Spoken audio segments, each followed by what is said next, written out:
의대 정원 확대 등 정부의 의료정책 추진에 반발해 의사들이 한 달 가까이 집단 휴진에 나서는 등 우리 사회 각 분야에서 갈등과 대립이 끊이질 않고 있습니다. 우리 사회의 화해와 치유를 위한 불교의 역할, 서로의 차이를 인정하는 화쟁 정신의 실천이 필요하다는 목소리가 힘을 얻고 있습니다. 권송희 기자입니다.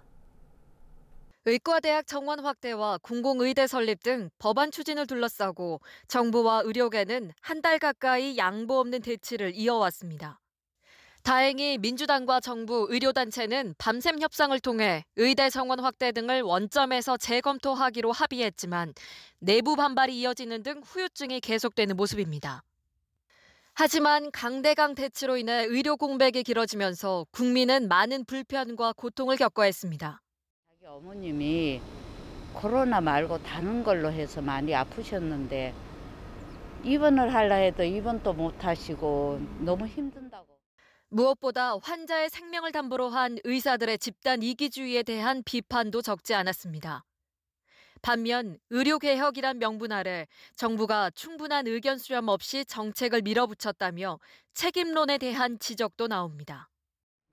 이 중요한 거니까 충분히 국민들, 전문가들 의견을 수렴하고 국민들의 건강, 국가의 그 장기적 안녕을 위해서.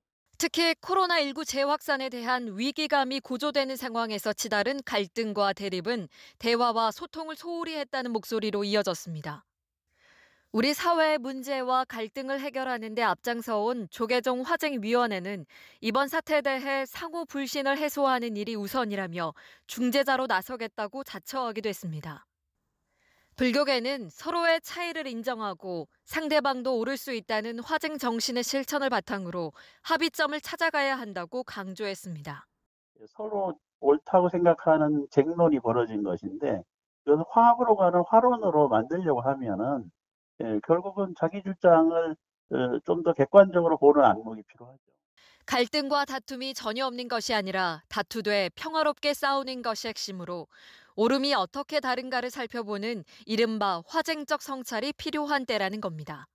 아울러 개인의 아픔, 나아가 사회적 분노를 치유하기 위해서는 사회의 구조적 모순을 해결해야 하는데 불교의 명상수행법 등은 분노를 다스릴 수 있는 방편으로도 꼽히고 있습니다. 치우침이 없는 중도와 화쟁 정신으로 우리 사회가 치유와 화해, 화합의 길로 나아가기 위한 불교계의 역할과 해법 마련도 더욱 절실해지고 있습니다. BBS 뉴스 권송입니다.